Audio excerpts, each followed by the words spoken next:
The area of Dooars, where the forests of the plainland has touched the hills, has a singular way of life.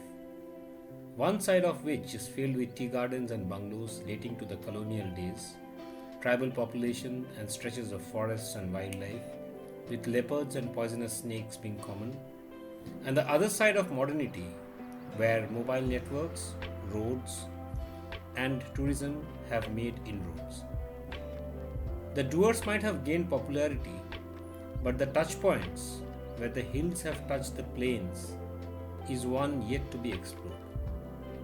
It was on such a trail that we came to know about the villages of Tode and Parin, and a few miles to the east of which lies Mouchuki. Here is a map of the area. As the map shows, Mouchuki is around 95 kilometers from Bungalow and can be reached via Sebok, Bagrakot, and straight towards Chalsha, from the left of which you take the route towards Mateli. The hills extend further into the Neora Valley National Park, a hilly forested region contagious to the hills of Sikkim, Kalimpong, and Bhutan. The Mouchuki Forest Bungalow appealed owing to the remoteness and rugged terrain and a view where you feel that you are perched on a 3000 feet high nest and looking into a sea of green below. You might not get a view of the snow-capped hills, but the view of the sunrise and the sunset from this high point is certainly alluring. It was with those thoughts that we went on an exploration. But first, let us know how to get the permit. To reach Mouchuki, one needs to get the permit from the Samsing Forest Beat Officer. The permit is free of charge, and in order to get it, you need to carry the original aadhar card. The officer was kind enough to arrange a photocopy too, so thanks to him.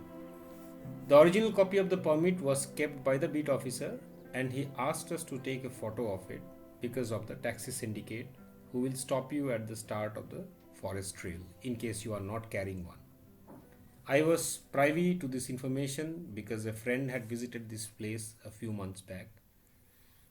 So we went to the forest beat officer's bungalow and got the necessary permits done.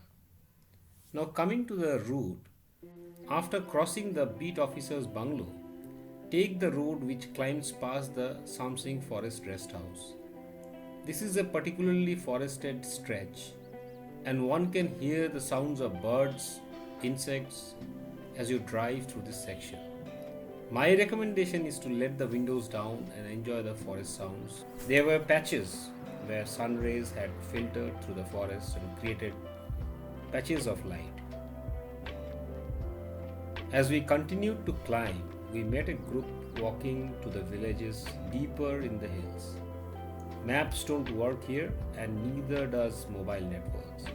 And the only way to know if you are on the right track is either by trusting your instinct or hollering to the passing fox, and if there is no one, just plow along. Some minutes uphill, we saw a beautiful bungalow. We thought that to be the forest bungalow and went ahead. And here we met two children who told us that the bungalow was further up. Reversing was painful, and we resumed our uphill drive further.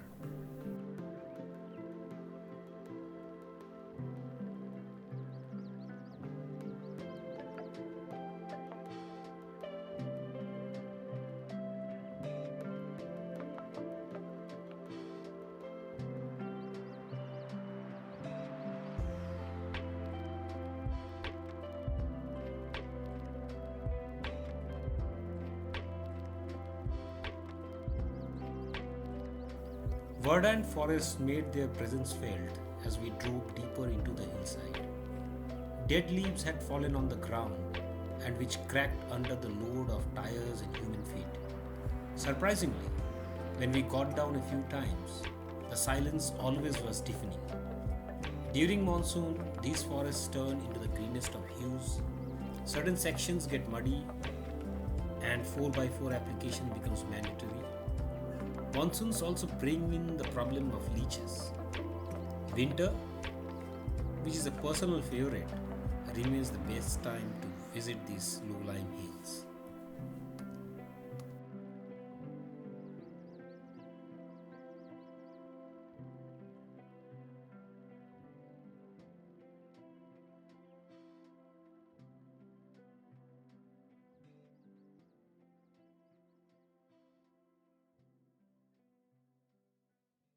As one enters the forested stretch, the track initially appears to be rough, gradually increasing in slope, and passes through a settlement, after which tall trees appear on either side.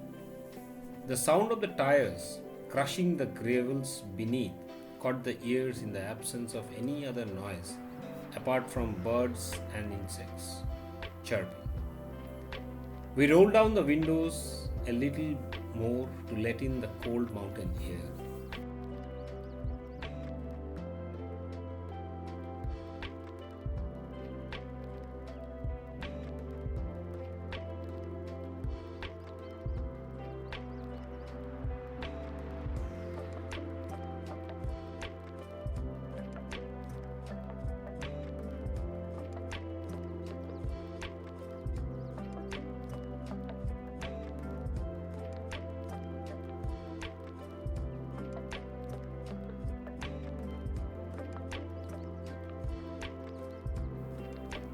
These structures which you see most probably belong to the forest department. We saw laborers working on some of these and they kept staring at us as we drove past them.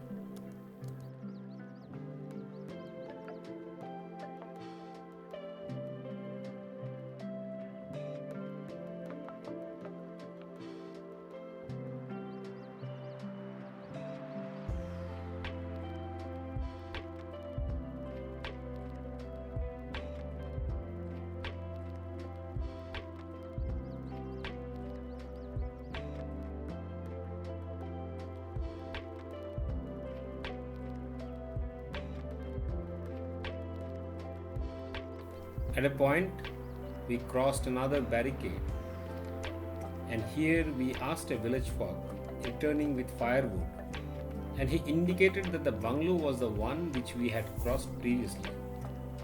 The bungalow was, of course, the objective of the ride, but the ride was all about what we wanted to enjoy and explore, and that's what we did. Nevertheless, we walked over to the end of the road, and the view knocked us over.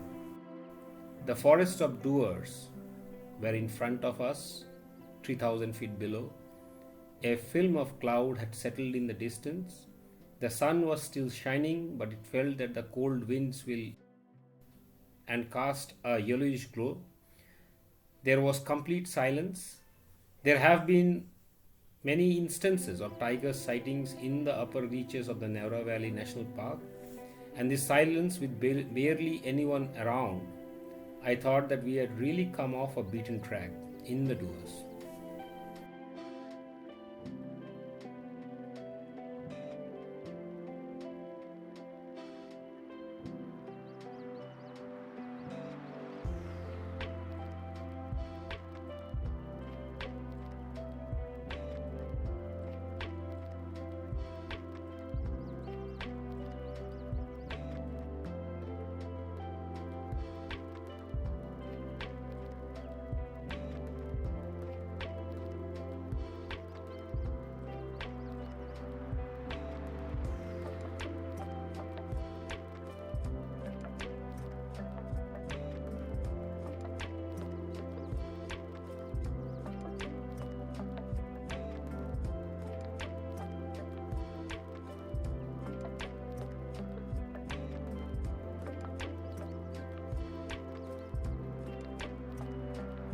During descent, we had the company in the form of a jeep, but as said, the short trail, even though rough, did not require any four-wheel drive at any point of time. During our return, we lunched at the Jungle Book Cafe and Restaurant. The food was good, but the service was slow.